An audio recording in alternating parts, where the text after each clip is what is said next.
Hello students, good afternoon. हमने अभी तक से आज 6 लेसन तक पूरी पढ़ाई की और कुछ व्याकरण भी हमने पूरा पढ़ा। लगभग व्याकरण पूरा हो चुका है। आज हम 7वां पाठ डॉक्टर का अपहरण इस पाठ को पढ़ेंगे। इस पाठ के लेखक है डॉक्टर हरि कृष्ण देवसरे। कौन है इसके लेखक? डॉक्टर हरि कृष्ण देवसरे है। इनका जन्म 9 मार्च 1938 में हुआ था और इनकी मृत्यु 14 नवंबर 2013, इंदिरापुरम, गाजियाबाद, उत्तर प्रदेश। परिचय: श्री कृष्ण देवसरे जी हिंदी के प्रतिष्ठित बाल साहित्यकार थे। उनकी बाल रचनाएं परंपरा का अन्वेषण करती, बच्चों की जिज्ञासा को उभारने वाली तथा उनकी कल्पनाओं में नूतन रंग भरने वाली है। प्रमुख कृतियां: खेल बच्चे का, आओ चंदा के देश चले, मंगल ग्रह में राजू, उड़ती तश्तरियां, गिरना स्काईब्लब का, दूसरे ग्रह के गुप्तचर आदि वैज्ञानिक बाल उपन्यास है। अब इसके अंदर क्या बताया इस पाठ में वो देखेंगे हम। जीवन किसी भी घटना का रोचक प्रभावी वर्णन कहानी है। डॉक्टर का अपहरण एक विज्ञान कथा है। प्रस्तुत कथा के माध्यम से देवसरे जी ने उद्योगों के अंधाधुंध विकास, मशीनों की बढ़ती संख्या, फैलते प्रदूषण, बढ़ती बीमारियां, जलवायु के परिवर्तन के कुप्रभावों के प्रति हमें जागरूक किया है। ये सारा पाठ के अंदर बताया हुआ है। अब हम पाठ देखेंगे क्या है इसके अंदर। डॉक्टर का अचानक किडनैप कर लेते डॉक्टर को और लापता कर लेते, अपहरण कर लेते और उनको कहाँ ले जाते? तो ग्रह की जगह पे, जहाँ पे ग्रह है सारे हमारे आकाशयान में, वहाँ लेकर उनको जाते हैं। और उसके बाद में क्या क्या होता है वहाँ पे वो बताया इसके अंदर।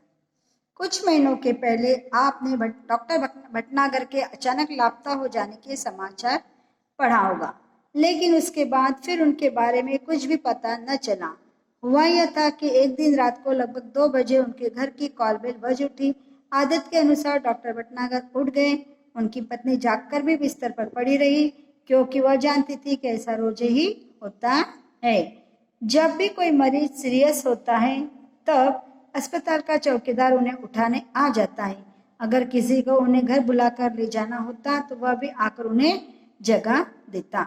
डॉक्टर भटनागर मरीजों की सेवा करना अपना परम कर्तव्य समझते थे, इसलिए उसका बुरा न मानते थे, बल्कि सहर्ष से चले जाते। सहर्ष उन्हें खुशी खुशी जाते थे। कोई उन्हें फीस दे या न दे, इसकी उन्हें कभी चिंता न थी। उस रात भी वे उठे और गाउन पहनकर दवाइयों का बैग उठाकर चले गए। देखो क्या हुआ, क्या बता रहे इसके अंदर। कुछ महीने पहले डॉक्टर भटनागर का अचानक लापता हो जाने का समाचार हमने पढ़ा था।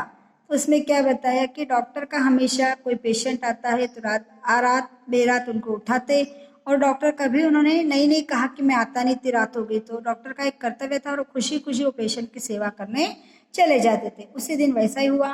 एक कॉलबेल बजी। कॉलबेल बजने के बाद में डॉक्टर को उठे डॉक्टर साहब, और उनकी पत्नी जगी थी पर बिस्तर पे पड़ी रही, वो उठ के बाहर गई नहीं। डॉक्टर को बुलाया। डॉक्टर को ऐसा लगा कि कोई बुला रहा है, तो डॉक्टर ने गाड़ी खाक सामने दी कि उसके अंदर बैठे, और डॉक्टर उसमें बैठकर चले गए। और चले जाने के बाद में वहां से चले गए, कोई बुलाकर उनको लेकर गया अपनी सेवा करने, उनको खुशी रहती थी। और चले जाने के बाद में बहुत देर तक वो आए ही नहीं। क्या हुआ आप आगे देखेंगे। 2-3 घंटे उस रात उठे और गाउन पहने दवाइयों का बैग उठाकर चले गए। आमतौर से होता यह था कि वह 1-2 घंटे में लौट आते थे, या फिर सवेरे होते होते तो अवश्य ही आ जाते थे, क्योंकि उन्हें अस्पताल समय पर पहुंचने की आदत थी। क्यों आते थे वो समय पे? क्योंकि अपना अस्पताल खोलना रहता था और उस अस्पताल में वो टाइम पर जाते थे। ये उनकी आदत थी कि कोई भी काम समय पे करो। तो वो अस्पताल जाने के लिए रात को देर से हो गई तो सुबह जल्दी आके सीधे अस्पताल चले जाते थे, घर पे भी नहीं आते थे। लेकिन उस दिन इतनी रात हो गई, अभी तक डॉक्टर साहब आए नहीं थे। किंतु उस दिन जब देर सुबह तक डॉक्टर भटनागर नहीं लौटे तब उनकी पत्नी चिंतित हुई। सहज है, किसी को भी चिंता होती है। कोई भी आओ नहीं घर का मेंबर तो अपने को भी चिंता होती है। तो वैसे उनकी पत्नी को भी चिंता होने लगी कि क्यों नहीं आए भाई अभी तक करके। तो वो चिंता करने लग गए और इधर उधर उसने अब हल्ला मचाना शुरू किया कि क्यों नहीं आया डॉक्टर साहब। पहले सोचा कि शायद मरीज की हालत गंभीर होगी इसलिए देर लग गई होगी। फिर यह भी सोचा कि हो सकता है आज सीधे अस्पताल चले गए होंगे, चले जाए। लेकिन जब मरीज उन्हें घर पूछने के लिए आने लगे तब उनकी हैरानी और बढ़ गई। अब देखो उसको क्या लगा एक तो मरीज कोई सीरियस होगा तो अस्पताल, उसको वहां देर लग गई होंगी, या कदाचित खुद सीधे अस्पताल में चले गए होंगे। लेकिन क्या हो गया, न ये अस्पताल गए, न कोई मरीज सीरियस था, ये आए ही नहीं और नहीं दिखे।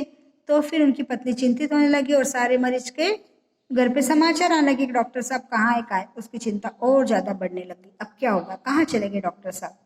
लेकिन जब मरीज उन्हें घर पर पूछने के लिए आने लगे तो उनकी हैरानी बढ़ गई। हैरानी यानी चिंता, ज्यादा चिंता में पिट गई वो कि अब क्या हुआ, कैसे कहाँ चले गए डॉक्टर साहब करके। तो उन्होंने तथा कुछ मित्र अन्य संबंधी को फोन किया और डॉक्टर साहब के बारे में पूछताछ की। कोई जानकारी नहीं मिली। अब देखो क्या हो गया, अब अपना घर का व्यक्ति नहीं देखा तो हम जान परिचित लोगों को फोन करते, तुम्हारे घर आया क्या, आपने देखा क्या, कहाँ है करके पूछते हम। तो वैसा भी उनकी पत्नी ने उनको अपने रिलेशन वालों को, अपने परिचित लोगों को सारे को फोन किए और पूछने की, उसकी जानकारी ढूंढने के लिए तैयार पूछने लगी। कुछ देर के लिए वह भी मान बैठी कि शायद वे किसी दूर गांव में गए होंगे और किसी कारण में जल्दी वापस ना आ पाए होंगे। देखो अब उसने इतना तक बड़ा मन कर लिया कि शायद डॉक्टर साहब बाहर के गांव गए होंगे, तो इसलिए उनको आने को इतना समय लग रहा है, ऐसा तक उसने सोच लिया। पर हुआ वैसा नहीं था, इसलिए देर लगी होंगी। फिर भी यह सोचा हो सकता है क्या सीधे अस्पताल चले, लेकिन वहां पे भी नहीं गए। डॉक्टर के लिए मरीज पूछने को आए तो डॉक्टर भी वो आजू बाजू सारे लोगों को पूछने लगी। जानकारी मिली कि नहीं, हमने कभी देखा ही नहीं। कुछ देर के लिए यह मान बैठी कि शायद वो किसी दूसरे गांव में चले गए होंगे, इसी कारण वो जल्दी वापस नहीं आ पाए। ये सारी बातें वो सोचने लगी और चिंता में आ गई। शाम तक भी जब डॉक्टर भटनागर नहीं लौटे तो उन्होंने पुलिस स्टेशन में फोन किया। अब देखो कहाँ तक जाने की बारी आ गई, पुलिस स्टेशन तक जाने की बारी आ गई। अब पुलिस स्टेशन में फोन किया। अब पुलिस लोग उनकी क्या करते, कैसे करते, आगे देखेंगे। ओके।